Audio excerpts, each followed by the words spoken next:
Pilot heat exchanger umumnya digunakan dalam industri susu untuk susu pendingin dalam jumlah besar langsung ekspansi. Pilot heat exchanger memungkinkan untuk pendinginan di hampir daerah seluruh permukaan tangki tanpa celah yang akan terjadi antara pipa ke bagian luar tangki. Pilot heat exchanger dibangun menggunakan lembaran tipis dari logam spot bilas ke permukaan selembar tebal dari logam. Pilot diproduksi oleh proses penggelembungan di mana dua lembar logam tipis dilas satu sama lain di atas seluruh permukaan oleh laser atau resistensi pengelasan. Sisi lempengan-lempengan itu dimeteraikan dengan pengelasan lapisan selain dari port penghubung. Akhirnya celah di antara lembaran logam yang tipis itu ditekan oleh cairan hidraulus yang menyebabkan terbentuknya plat plastik yang akhirnya mengarah ke permukaan bergelombang yang khas. Bagian plat dengan hiasan tunggal pada prinsipnya ada dua jenis lempengan bantal yang berbeda, satu dan tersusun ganda. Dibanding bekas ini, biasanya membentuk dinding ganda dari kapal-kapal penjaga, sedangkan dinding ini dipasang ditumpukan untuk menghasilkan penukar panas pada lempengan bantal. Plat bantal timbul satu jika lempeng dasarnya jauh lebih tebal daripada lempeng atas. Pada atas piring tipis berubah sementara plat dasar tetap. Selain itu, lempeng bantal umumnya dilengkapi dengan pembilasan lapisan baffle yang menawarkan pedoman aliran yang terarah dalam saluran bantal jika distribusi aliran atau kecepatan cairan dapat menjadi masalah.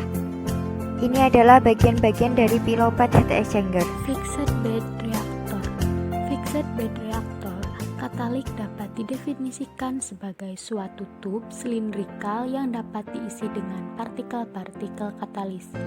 Selama operasi, gas atau liquid atau keduanya akan melewati tub dan partikel-partikel katalis, sehingga akan terjadi reaksi fixed bed antara pereaktan dengan partikel-partikel katalis. Fixed bed reaktor biasanya digunakan untuk umpan atau pereaktan yang mempunyai viskosis kecil. Kekurangan fixed bed reaktor. Yang pertama, resistansi difusi intrapartikel sangat besar. Yang kedua, rate transfer, massa dan transfer panas rendah. Yang ketiga, pemindahan ke tali sangat sulit dan memerlukan shutdown alat. Yang keempat, konversi lebih rendah. Yang kelima, ada kemungkinan terjadi reaksi samping homogen pada liquid. Dan yang keenam, pressure drop tinggi. Kelebihan fixed bed reactor. Yang pertama, dapat digunakan untuk mereaksikan dua macam gas sekaligus. Yang kedua, kapasitas produksi cukup tinggi. Yang ketiga, aliran fluida mendekati plug flow sehingga dapat diperoleh hasil konversi yang tinggi. Yang ketiga, pemasokan katalis per unit volume reaktor besar. Yang keempat, katalis benar-benar dibasahi. Yang kelima, kontrol temperatur lebih baik. Dan yang keenam, transfer massa gas liquid lebih tinggi daripada reaktor trickle bed karena interaksi gas liquid lebih besar. Fixed bed reaktor berbentuk pipa besar yang di dalamnya berisi katalisator padat. Biasanya digunakan untuk reaksi fasa gas dengan katalisator padat.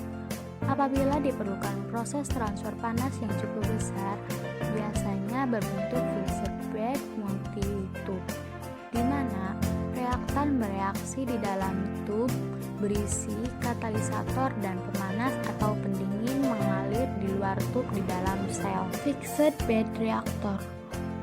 Konstruksi dan operasi. Reaktor fixed bed reaktor terdiri dari satu atau lebih tub packed dengan partikel katalis, beroperasi pada posisi vertikal. Reaktor fixed bed banyak digunakan untuk reaksi dengan katalis padat. Partikel katalis bervariasi ukuran dan bentuknya. Pertama, granular atau butiran-butiran kecil. Kedua, pelet. Ketiga, silinder. Keempat, bola atau bulatan. Yang kelima, katalis metal seperti platinum.